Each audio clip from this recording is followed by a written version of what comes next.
아멘. 우리 옆 사람 바라보면서 인사하겠습니다. 사랑합니다. 사랑합니다. 사랑합니다. 우리 또 이렇게 인사해 볼까요? 예수 다시 사셨습니다. 예수 부활하셨습니다. 부활절이 아닌데 오늘 요한복음의 우리 말씀에 맞추어서 함께 인사를 나눠 보았습니다. 우리 성인으로 불리며 존경받는 사람들이 많이 있죠. 많이 있는데 그들의 삶은 많은 사람들에게 귀감이 되고 또 그들을 기리는 무덤은 사람들이 찾아가는 명소 또 장소가 되었습니다. 우리 한국 역사에서도 보면 우리 신라 시대의 역사적 흔적들이 많이 남겨진 도시가 있는데 그 도시가 어디일까요? 여러분 잘 아시죠? 경주입니다. 경주에 가면 왕의 고분들이 참 많이 있어요. 사람들이 많이 찾고 많이 찾는 그런 명소가 되었습니다. 그러나 우리 예수님은 다릅니다. 왜냐하면 예수님은 무덤이 없으세요. 왜냐하면 예수님께서 부활하셔서 승천하셨기 때문입니다. 다시 살아나셨기 때문입니다. 이게 되게 진부한 표현인데요. 예수님이 다시 사셨다. 우리 인사도 그렇게 했잖아요. 예수님이 살아나셨다. 우리는 이것을 입으로 고백하고 또 증언하는 믿음의 사람들인데 여러분들이 말하는 것처럼 예수님의 부활을 예수님께서 다시 살아나셨음을 우리는 어떻게 이해하고 느끼고 고백하고 있는지를 한번 오늘 요한복음의 말씀을 통해서 들여다보기를 원합니다. 예수님은 단순한 성인이 아니라 하나님이셨던 거예요. 왜냐하면 부활하셔서 승천하셨기 때문에 그렇습니다. 더구나 오늘 요한이 들려주고자 하는 예수의 무덤 이야기는 빈 무덤 이야기입니다. 무덤 안에 시체가 없어요. 이게 가장 강력한 부활의 첫 번째 증거입니다. 빈 무덤은 부활의 가장 분명한 증거이며 예수님이 생명과 구원의 주인이심을 선언하는 내용이기도 합니다. 저는 언젠가 성지순례를 가면 예수님께서 무덤에 안착하셨던 그 무덤을 한번 보고 싶어요. 가보고 싶어요. 그리고 오늘 성경에 두 제자가 달리기 시합을 하잖아요. 베드로하고 예수님께서 사랑하시는 제자가 무덤을 향해서 달리기 시합을 하는데 가장 먼저 빨리 달려간 사람은 누구였습니까? 요한이었습니다. 예수님께서 사랑하시는 제자였어요. 그런데 그는 두려워서 무덤 안으로 들어가지를 못해요. 뒤늦게 달려온 베드로는 담대하게 무덤 안으로 들어가서 예수님의 시신을 확인하려고 하죠. 예수님께서 누우셨던 그 자리와 또 머리에 쓰고 있던 수건과 또 세마포 옷이 이렇게 한 곳에 개켜져 있는 모습을 보게 됩니다. 그리고 베드로가 들어가서 확인하고 나서야 먼저 달려간 제자도 들어가서 어떻게 했대요? 보고 다시 말씀입니다. 보고 믿었답니다. 이게 중요해요. 그래서 보고 믿는 믿음이 중요해요. 체험 신앙이 참 중요한 겁니다. 기적의 역사를 경험하고 하나님의 놀라운 기적 사건을 경험하는 게 이토록 중요해요. 그리고 요한복음은 여러분들이 지금까지 20장 이제 거의 다 끝까지 왔거든요. 20장까지 오면서 계속해서 요한이 들려주고자 했던 내용이 뭐냐면 표적을 강조해요. 그런데 이 표적은 다른 복음서에 나오는 기적 사건과 다르다고 얘기했죠. 요한복음이 말하는 표적, 기적은요, 이정표예요.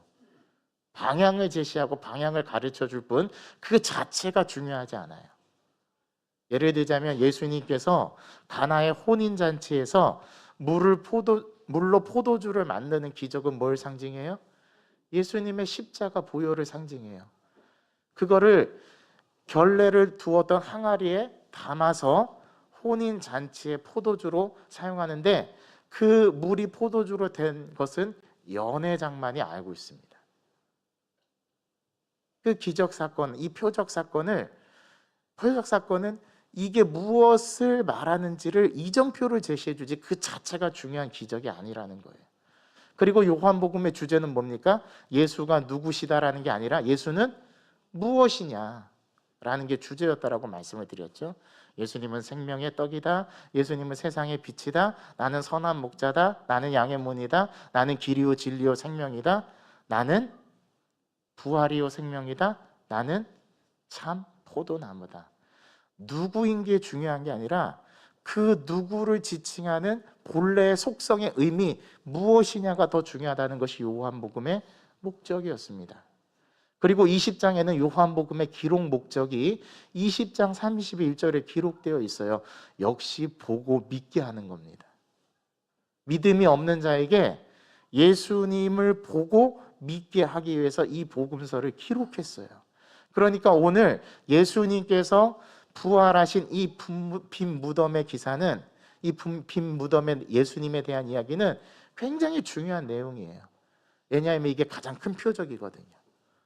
예수님께서 부활하셨다라는 사실이 요한복음에서 가장 큰 표적이거든요. 그리고 이 표적의 중요한 사건 때마다 세 명의 마리아가 등장합니다. 가나의 혼인잔치에서는 누가 등장했죠? 예수님의 어머니 마리아. 그리고 그게 요한복음의 첫 부분이잖아요. 2장이잖아요. 1장은 서론이니까 2장부터 진짜 본격적인 예수님의 이야기가 시작되는데, 그 예수님의 첫 번째 이야기, 가나의 혼인잔치에서 물로 포도주를 만드는 표적 사건 가운데 그 표적 사건의 주도적인 역할을 담당했던 사람이 예수님의 어머니 마리아였어요. 이게 첫 번째 이름의 마리아입니다. 두 번째는 요한복음 중간에 기록되어 있어요. 요한복음 11장에 가면 죽었던 나사로를 예수님께서 어떻게 하십니까? 소생시키시죠. 살려내시죠. 그때 예수님께서 나는 부활이요 생명이니 라고 말씀하셨잖아요.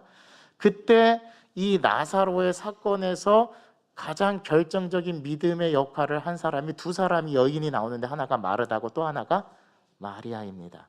여기서의 마리아는 누구죠? 나사로의 누이 마리아예요. 그런데 똑같이 이름이 마리아예요. 그리고 마지막, 예수님께서 부활하신 안식 후 첫날에 첫 번째로 예수님의 부활한 장소를 목격한 최초의 여자 증인이 누구냐면 막달라 마리아입니다. 우연일까요? 요한복음의 처음, 중간, 끝부분에 마리아가, 세 명의 마리아가 나오는데 이 마리아는 모두 다 큰 표적에서 중요한 역할을 합니다. 오늘 이 막달라 마리아는 예수님의 빈 무덤을 최초로 본 여인이고 최초로 두 제자에게 이 사실을 알려준 증인이에요. 남성이 아니에요. 여성입니다. 오늘 그러한 측면에서 1절부터 10절까지의 짧은 이 말씀은 예수님의 부활이 얼마나 강력하고 얼마나 역사적 사건이며 이 사실을 믿지 않는 자들도 믿었다라는 사실, 그리고 그 믿음은 보고 믿는 믿음이었다라는 사실을 오늘 우리들에게 가르쳐 줍니다. 오늘 본문 첫 절은 안식 후 첫날이라고 시작하죠. 여러분, 안식 후 첫날이면 무슨 요일일까요? 유대인들의 안식일은 토요일이잖아요. 그러니까 안식 후 첫날이라는 것은 일요일, 주일을 말해요. 그래서 요한계시록 1장 10절에서는 주님의 날, 주일, 우리가 이 주일을 지키고 있어요. 왜냐하면 예수님이 부활하신 날이니까. 유대교는 아직도 안식일을 토요일에 지킵니다. 그리고 예수님께서 성금요일 십자가에 달려 돌아가신 날이 언제였어요? 6월절 양 잡던 날, 그날 저녁에 하루가 시작돼요. 유대인들의 시간은. 그래서 첫째 날이 하루가 지난 게 금요일날 저녁부터 토요일날 저녁까지가 안식일이 돼요. 그리고 토요일날 저녁부터 주일날 저녁까지, 이게 또 새로운 날이 돼요. 그러니까 지금 예수님께서 안식 후 첫날이라는 것은 주일날을 말하는 거고, 이 주일을 예수님께서 부활하신 날로 기념하면서 우리가 오늘 이 예배를 드리고 있어요. 그러니까 안식 후 첫날이라는 이 말은 굉장히 오늘 본문에서 중요한 말입니다. 유대인들의 하루 계산법은 저녁부터 그 다음 날까지 의미하기 때문에 예수님께서 십자가에 죽으시고 진짜 3일 만에 부활하셨어요. 누구의 말씀대로요? 예수님의 말씀대로. 성금요일에 예수님께서 십자가에 죽으시고 토요일 지나 주일에 다시 살아나셨기에 안식 후 첫날이라는 표현은 매우 중요한 표현이고, 오늘 첫 절에 안식 후 첫날 일찍이 아직 어두울 때에, 아직 빛이 다 이 땅에 비춰지지 않은 그 새벽 미명에, 아직 어둠의 세력, 이 사망 권세를 이제 예수님이 깨뜨리시고 부활하신 이 첫날의 새벽 미명에 어두울 때에 누가요? 막달라 마리아가 무덤에 와서 돌이 무덤에서 옮겨진 것을 역시 보고, 보다라는 단어가 참 중요합니다. 보고 시몬 베드로와 예수께서 사랑하시던 그 다른 제자에게 달려가서 말했죠. 자, 여기에는 한 가지 설명이 덧붙여져야 됩니다. 이 무덤에 예수님이 없는 것을 보고 베드로와 다른 제자에게 달려가서 말했는데, 왜 막달라 마리아는 이 두 제자에게 달려가서 말했을까요? 이게 중요해요. 왜냐하면 예수님의 시신이 없어졌기 때문에, 없기 때문에. 그러면 없다라는 것에서 이 막달라 마리아는 어떻게 이해했다라고 볼 수 있어요? 예수님의 시신을 누가 도굴해 간 거 아니냐, 훔쳐간 것 아니냐. 이것에 대해서 마태복음은 아주 우리들에게 역사적인 사실 하나를 제공하는데, 빌라도 총독이 예수님의 시신을 훔쳐가지 못하게 하기 위해서 그 돌문 앞에 누구를 세웠어요? 경비병을 세웠어요. 그러니까 도굴은 불가능해요. 예수님의 시신을 훔쳐가는 것은 불가능해요. 이게 부활의 역사적인 사건이라 이 말입니다. 아주 강력한 역사적인 증거예요. 그리고 더구나 두 번째 증거가 있습니다. 무덤이 비었다라는 거예요. 비었다라는 것은 시신이 없다라는 건데, 시신이 없는 이유는 두 가지입니다. 첫 번째, 부활했거나 아니면 훔쳐갔거나인데, 훔쳐간 거는 아니기 때문에 부활이라는 확실한 증거가 되죠. 또 하나 증거가 있는 게 뭐냐면, 그 시신을 쌓았던 세마포와 그 시신의 얼굴을 덮어두었던 수건이 그 시신이 있던 자리가 아닌 다른 곳에 개켜져 있다라는 사실이에요. 여러분, 우리 나사로가 소생했던 사건을 한번 되뇌어 봅시다. 나사로는 어떻게 나왔어요? 수족이 동인 채로 무덤에서 걸어 나왔어요. 그래서 예수님께서 어떻게 하셨습니까? 풀어 놓아서 다니게 하라라고 말씀하셨어요. 여기서 세마포가 개켜져 있다, 이거는 죽은 사람은 할 수 없는 거예요. 부활한 자가 자기의 세마포와 수건을 고이 개켜서 다른 곳에 놓았다. 이게 부활의 두 번째 확실한 증거입니다. 이건 논리적으로, 이성적으로 생각해도 분명한 사실이에요. 오늘 이 예수님께서 부활하셨다는 역사적 사건과 증언을 요한복음은 지금 생생하게 들려주고 있는 거예요. 그리고 그 사실을 이 막달라 마리아는 시신이 훔쳐간 줄로 알고, 이 제자 중에 대표격이 되는 두 사람, 하나는 시몬 베드로였고요, 수제자였거든요. 그래서 베드로와 또 하나는 예수님께서 사랑하시던 제자. 예수님께서 사랑하시던 제자는 누구였냐면, 이제 21장에 가면 나오겠지만 요한입니다. 이 요한복음을 저술한 요한이거든요. 근데 이 두 사람의 관계가 굉장히 경쟁 관계에 있어요. 베드로와 요한이. 왜냐하면 오늘 달리기 시합을 하죠. 이 승리하는 거는 요한이 이깁니다. 시합에서 요한이 이기는데 무덤에는 못 들어가요. 진정한 승리를 못 해요. 그런데 베드로는 늦게 왔지만 무덤 안으로 들어가죠. 그리고 이 둘의 관계가 굉장히 미묘한 게, 예수님께서 마지막 만찬 때에 예수님의 품에 누워서 예수님을 의지하고 바라봤던 사람은 사랑하시는 제자였는데, 그때 베드로가 이 사랑하는, 예수님께서 사랑하시는 제자에게 눈짓을 해가지고 누가 우리 중에 배반할 것인가를 예수님께 물어보라고 지시했던 사람이 누구였냐면 베드로였어요. 아주 둘의 관계가 굉장히 미묘합니다. 이 두 제자에게 달려가서 이 사실을 보고하죠. 그 두 제자가 이 막달라 마리아의 말을 듣고 무덤으로 향해 다름질하는데 그 다른 제자가 베드로보다 더 빨리 달려가서 무덤에 이르러서 그 무덤을 들어가지 못하고 밖에서 보고 있습니다. 그리고 뒤늦게 온 베드로가 들어가서 그 무덤을 확인하죠. 자, 그 무덤을 확인하는 내용이 우리 오늘 성경에 잘 나타나 있는데요. 5절에 보십시오. 구부려 세마포 놓인 것을 보았으나 들어가지는 아니하였더니, 이게 바로 사랑하시는 제자 요한이었죠. 그리고 6절에 시몬 베드로는 따라와서 무덤에 들어가 보니 세마포가 놓였고 또 머리를 쌌던 수건은 세마포와 함께 놓이지 않고 딴 곳에 쌌던 대로 놓여 있더라. 이게 부활의 두 번째 확실한 증거입니다. 오늘 여기서 우리는 몇 가지 중요한 의미를 되새겨 보게 됩니다. 그리고 8절에 그때서야 무덤에 먼저 갔던 그 다른 제자, 즉 예수님께서 사랑하시던 제자도 들어가 보고 믿었다라고 했어요. 보고 믿는 믿음, 이게 빈 무덤이 오늘날 저와 여러분들에게 들려주시고자 하는 오늘 강력한 부활의 증거, 메시지입니다. 그렇다면 이 메시지가 오늘날 우리에게, 또 오늘 이 막달라 마리아와 다른 두 제자가 우리에게 주는 그러한 의미는 무엇일까요? 예수님께서 부활하신 날 일찍 아직 어두울 때에 막달라 마리아가 무덤을 찾아갔습니다. 여기서 아직 어두울 때라는 의미는 예수의 부활을 온전히 이해하지 못하는 전체적인 분위기, 1절부터 10절까지를 설명해 줘요.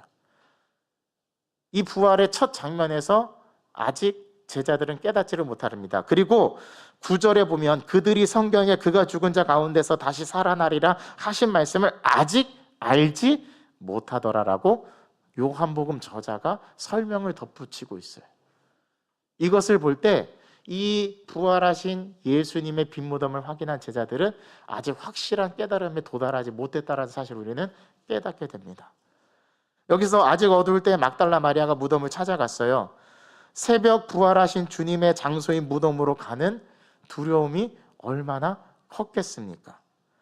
부활하신 주님의 무덤으로 향하는 첫 번째 사람은 막달라 마리아였는데, 이 막달라 마리아는 안식일이 끝나자마자 예수님의 무덤을 찾아갔던 사람이었습니다. 그것도 아직 어두운 새벽에. 이 무덤에 간다는 것은 굉장히 두려운 일이 아니었겠어요? 여성의 몸으로, 그죠? 많이 두려웠을 거예요.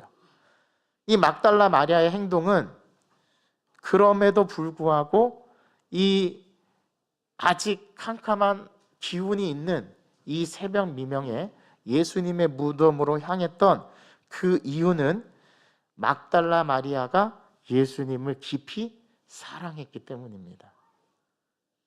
이 막달라 마리아의 행동은 사랑이 두려움보다 강하다는 것을 잘 보여주는 대목이기도 합니다. 또 막달라 마리아는 빈 무덤의 최초의 발견자요 증언자가 되었다라는 놀라운 영광이 그녀에게 주어집니다.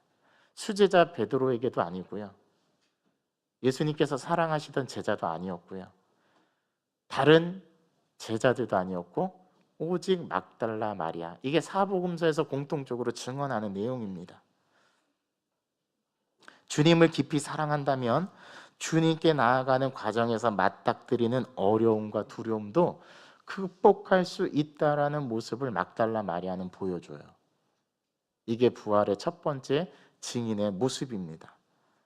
주님을 사랑하는 사람은 어떤 상황에서도 예수님의 삶을 최우선에 두고 자신의 시간과 열정을 기꺼이 드리는 헌신의 모습을 보여준다라는 것이 막달라 마리아가 보여줬던 모습이었다라는 거예요.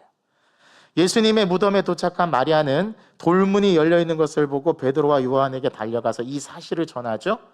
돌이 무덤에서 옮겨진 것을 보고 막달라 마리아는 주님의 시신을 누군가 훔쳐간 것으로 생각했습니다. 왜냐하면 당시에는 무덤을 도굴하는 일이 흔히 있었던 일이었기 때문에 그래요. 그래서 마리아는 시몬 베드로와 예수님께서 사랑하시는 제자에게 이 사실을 알리고 그것이 사실인지 아닌지를 확인하게 하는 그러한 중요한 역할을 이 막달라 마리아가 담당하게 됩니다. 그리고 두 사람은 달리기 시합을 하죠. 놀랍게도 요한복음에 마리아라 이름을 가진 사람이 중요한 사건에 언급됐다라는 거. 처음, 중간, 끝에 이 세 명의 여자들이 나오는데 이 세 명의 여자야말로 진정한 부활 신앙을 지닌 예수님의 참된 제자임을 요한복음은 부각시키고 있어요. 예수님의 12제자가 아니라 말이죠. 이게 놀라운 요한복음의 증언입니다. 누가 진짜 참된 제자가 될 수 있느냐? 그거는 예수님께서 선택한 12제자가 아니라 예수님의 영광을 드러내고 예수님이 부활한 것을 참되게 증언하는 자가 예수님의 제자라는 거예요. 막달라 마리아가 전해준 소식을 듣고 부활하신 주님의 무덤으로 향하는 두 사람은 또 베드로와 요한입니다. 막달라 마리아에게 전해들은 베드로와 요한은 주저하지 않고 바로 무덤을 향해 달려갔죠. 요한이 먼저 도착했습니다. 즉각적으로 반응하는 두 제자의 모습을 통해서 머뭇거림이 없이 믿음으로 행동으로 옮길 때 분명한 하나님의 증거를 경험할 수 있음을 이 두 사람은 또 우리에게 깨닫게 해줍니다. 베드로와 요한이 보여준 즉각적인 반응은 주님을 향한 간절한 사랑의 표현이기도 합니다. 막달라 마리아처럼 말이죠. 그들이 부활의 첫 증거인 빈 무덤을 확인한 것은 사랑으로 인해서 믿음의 열정 때문이었다라는 것을 보여줘요. 뭐하러 이른 새벽에 달리기 시작합니까? 할 일이 없어서요? 아니요. 그 소식을 듣자마자 베드로와 요한도 예수님을 사랑하는 그 열정 때문에 달려간 거예요. 왜냐하면 예수님의 시신이 없어지면 안 되니까요.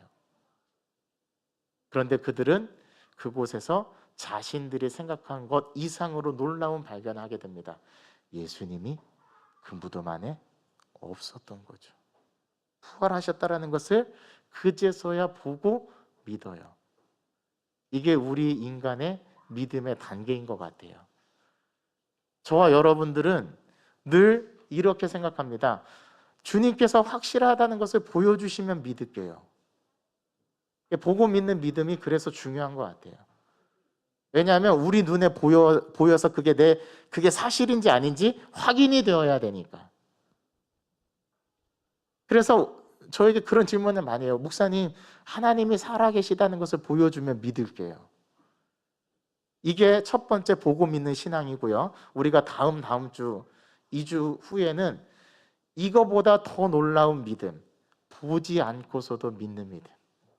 그게 도마를 통해서 예수님께서 가르쳐 주시는 믿음이에요. 너는 본고로 믿느냐? 보지 않고 믿는 자는 더 복이 있다. 그래서 한 단계, 한 차원의 믿음을 끌어올려요.